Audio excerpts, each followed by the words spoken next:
Tonight on Evening Magazine. Traveling along with David Cassidy on a bus. I have done this before.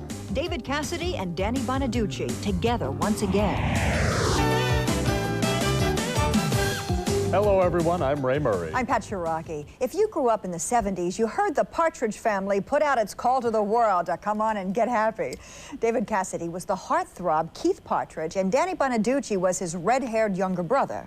Well, the stories and the singing made for perfect television, but the tragedies of real life plagued both men until now, when their TV brotherhood has launched a new partnership and perhaps new careers. Some people love me, some people hate me, and that is, the story of my life. The story of Danny Bonaduce's life reads like a grade B paperback. And if a book were to be written, the chapters would be titled Ex-Child Star, Radio Disc Jockey, and Now Stand-Up Comedian. And in between, the pages would tell of drug abuse, job firings, and brushes with the law. I have no chemicals left in this body, none. It's not true. There's certainly the allegations, the way they read, are not true. I told you after 85 that I was clean, and I was lying. I don't think I've ever been involved in anything evil. I just haven't the vaguest idea why I'm constantly in some sort of trouble. And it's a drag, too. I mean, it's not fun. You gotta dig that. I mean, 28 days in rehab wasn't fun. I mean, collectively, I must have spent $100,000 on lawyers, and, whether you actually go to jail, to get to court, you spend at least a night in the place. I'm just, it's not a fun thing to do. This is very cool. News cameras. Are you guys with the news? Oh, they totally don't care if I'm funny. They just want to be here in case I jump off the stage and beat the out of somebody. Bonaduce's most recent battle took place in Arizona, where he was working as a DJ. In his latest escapade with the law, he was arrested after a fight with a transvestite prostitute. I was leaving the store, and I don't want to belabor it. She was, or he was, laying out on the sidewalk in front of my house, and I don't know if it was like a ruse to mug someone or something, because when I went to help this, what seemed to be a lady up, it just got violent like that, and he lost. Rumors had hit the airwaves that Bonaduce was actually trying to pick up the prostitute, but he denied the allegations and made sure the court knew that wasn't the case. I said to the judge pretty much what I said to you, that it didn't, that doesn't sound that far-fetched to me. I understand it, and I want you to know if I went out to pick up a woman and it turned out to be a man, I think, well, if I went to the store to buy a roast and it turned out to be dog, I'd smack the butcher. And he just hated me right then and there. He made it real clear he didn't like me at all. Dude, you look just like my probation officer. I swear to God. Wow. It is? All right, where's your glass? I'll fill it. While Danny can now joke about the situation, the judge wasn't laughing too hard. He sentenced the ex-child star to 3 years of probation and 750 hours of community service.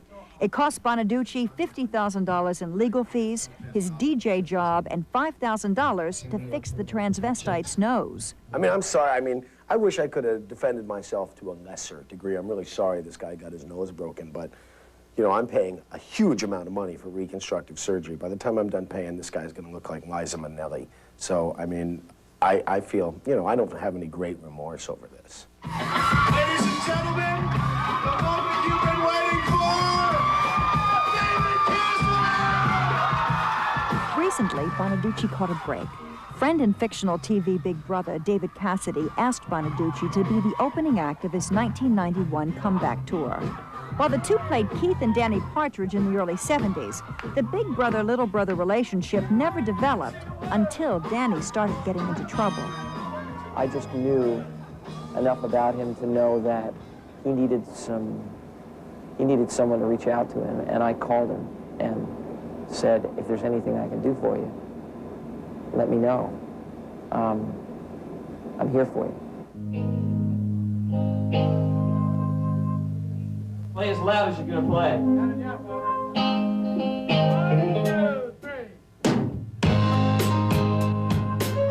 This is Cassidy's first U.S. tour in 15 years. The 41-year-old singer-actor who starred in the 70s sitcom still has the boyish looks that made him a teen idol. But it was being a teen idol and the lifestyle that came with it that forced Cassidy to leave the business 17 years ago. It was a completely different time. There was hysteria and all that madness around it. And, you know, it was impossible for me to carry on. So, in order to distance myself from that, I needed to stop. And I always said I'll never be a nostalgia act. And then when I developed a musical present again and my own identity in 1990, it made it possible for me to go out and play again live. Cassidy's act consists of a mix of his new tunes and old songs played with a different power and energy. He insists that his act is the cutting edge of pop, and nostalgia is not the reason he hired Bonaduce. I think he's very funny. I think he's truly gifted, and if he works at his craft, I think he could be very successful. Cassidy's recent top 20 hit, Lying to Myself, has given his career a second life. And bringing Bonaduce along as the opening act has given Danny a legitimate shot at becoming a successful stand-up comedian. Later this month, Bonaduce will perform as a headliner for the first time, and he knows it wouldn't have been possible without Cassidy's help. He certainly has been a moral support through a lot of things with me. Yeah, David is, I hold David in high esteem. I think he's a great guy, and he's been through a lot as well, and he just seemed to know a lot of the right answers, a lot of the right things to say at the right time. He's been a real help to me. Danny Bonaduce's success really is in his own hands. He's built followings before and then single-handedly dismantled them. He says he doesn't blame TV for his problems and is very grateful for a TV brother who threw him a lifeline.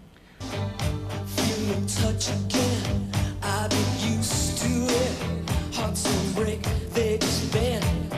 I'll come bouncing back. You barely left a scratch on me. You were nothing but a little plaything.